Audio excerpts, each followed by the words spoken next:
Guys, assalamualaikum warahmatullahi wabarakatuh. Kembali lagi bersama saya di channelnya Azmi Adila. Oke, pada pagi hari yang sangat cerah ini saya akan membagikan sedikit tips untuk perawatan stroberi di dataran rendah. Oke, nah jadi karena tempat saya ini kan termasuknya dataran rendah ya. Mungkin ketinggiannya itu berkisar kurang lebih atau bahkan di bawah 50 mdpl, makanya termasuknya masih rendah ya. Jadi untuk stroberi yang kita tanam di dataran rendah itu perawatannya itu harus lebih telaten dan lebih dikhususkan lagi. Jadi kayak gitu ya. Yang pertama itu ya kita harus memilih jenisnya ya. Untuk stroberi yang kita tanam di dataran rendah itu katanya sih yang bagus itu adalah jenis ini nih, jenis California yang daunnya kecil-kecil kayak gini. Nah, yang jenis California dia tuh lebih mudah hidup di dataran rendah. Nih, tapi aku juga punya sih yang Giant Australia karena aku pengen nantinya lihat perbandingannya ya, pertumbuhannya antara yang jenis Giant Australia ini sama yang jenis California. Ya, itu adalah jenisnya. Jadi yang kedua itu adalah media tanam. Nah, untuk stroberi dia itu membutuhkan media tanam yang sifatnya poros.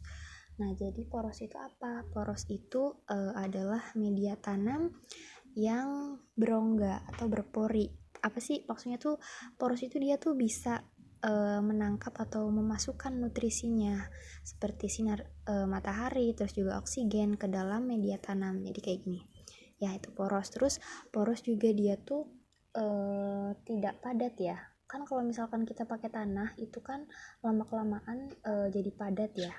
Nah, kalau poros tuh enggak, dia tuh kayak gini loh, sifatnya tuh berongga. Makanya nanti kalau misalkan kita siram itu airnya tidak mengendap ke bawah sehingga akarnya tuh nggak bakal busuk kalau medianya poros.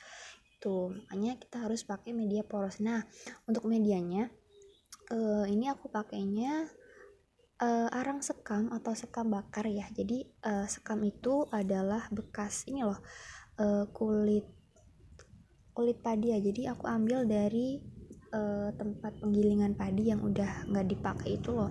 Terus aku bakar. Nah, ini arang sekam.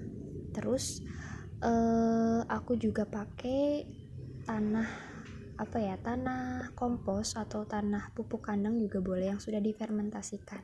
Nah, jadi perbandingannya untuk arang sekamnya itu aku pakai 1,5 sampai 2. Untuk tanah komposnya atau tanah bercampur pupuk kandangnya pakai 1 bagian. Tuh, kita campur terus kita tanamkan ke stroberinya. Nah, itu untuk media tanah. Ini nih sifatnya masih poros nih, lihat. Ini aku tambahin sedikit sekam mentah juga. Terus atasnya aku kasih jerami kayak gini. Bekas-bekas daun yang kering juga nggak apa-apa. Ya, supaya nanti kalau misalkan buahnya itu udah ada tuh dia nggak nempel ke tanah, jadi nggak busuk gitu. Makanya aku pakai ini. Tuh, untuk medianya. Yang kedua, apalagi ya, mungkin kalau stroberi sama ya, dia tuh kan sangat-sangat membutuhkan cahaya matahari yang banyak ya, tapi tidak secara langsung, maksudnya tidak kepanasan banget gitu ya, ada naungan-naungan pohon lah. Jadi lebih bagus kalau misalkan kita taruh di bawah pohon yang rindang tapi dia masih harus terkena sinar matahari, apalagi yang pagi itu bagus. Nah, kayak gitu.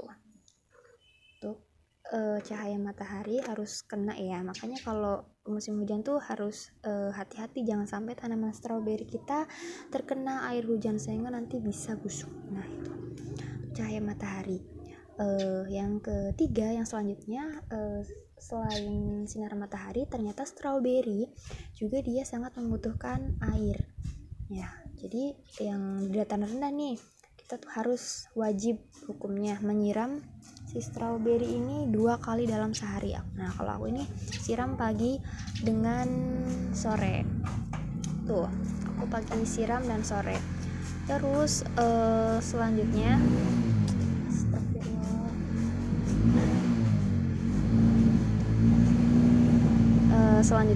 berisik banget. Maaf ya.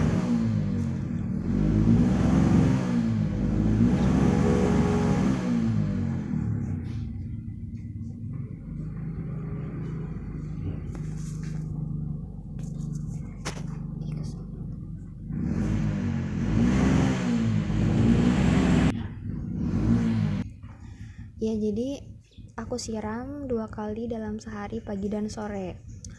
Itu terus biasanya aku juga selingin atau aku siram pakai air bekas cucian beras itu loh. Nah, makanya katanya sih bisa menumbuhkan daun-daun atau nanti stroberinya itu bakalan rindang karena air cucian beras itu kan banyak mengandung ini ya, unsur hara dan juga vitamin B1 yang bagus untuk mempercepat proses pertumbuhan dari daun terus juga akar itu.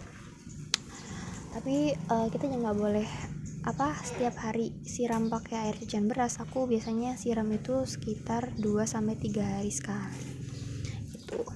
Terus juga untuk pemupukan aku pupuk pakai NPK. Caranya tuh dikocor. Jadi untuk 3 tanaman ini aku pupuknya itu pakai sebanyak 1 sendok teh, terus aku larutkan dengan 1 liter air, terus aku kocorin ya, untuk 3 ini biasanya seminggu sampai 10 hari sekali aku pupuk. Nah, terus untuk pupuk tambahannya aku pakai nih tuh cangkang telur. Nah, jadi cangkang telur ini ternyata baik banget loh buat tanaman. Nah, ini juga aku pakai cangkang telur karena bagus banget buat tanaman karena mengandung kalsium. 95% mengandung kalsium yang bagus untuk kekuatan dari tanaman kita, kekuatan akar, kekuatan batang gitu. Aku pakai ini nih, makanya kalau misalkan ada cangkang telur tuh nggak aku buang tapi aku pakaiin buat tanaman. Nah, itu cangkang telur juga bagus buat tanaman yang lainnya ya, karena banyak mengandung kalsium. Nah, mungkin apalagi ya, udah sih kayaknya tipsnya segitu aja dari aku. Semoga bisa bermanfaat. Jangan lupa like, comment, and subscribe ya. Bye, sampai jumpa di next video.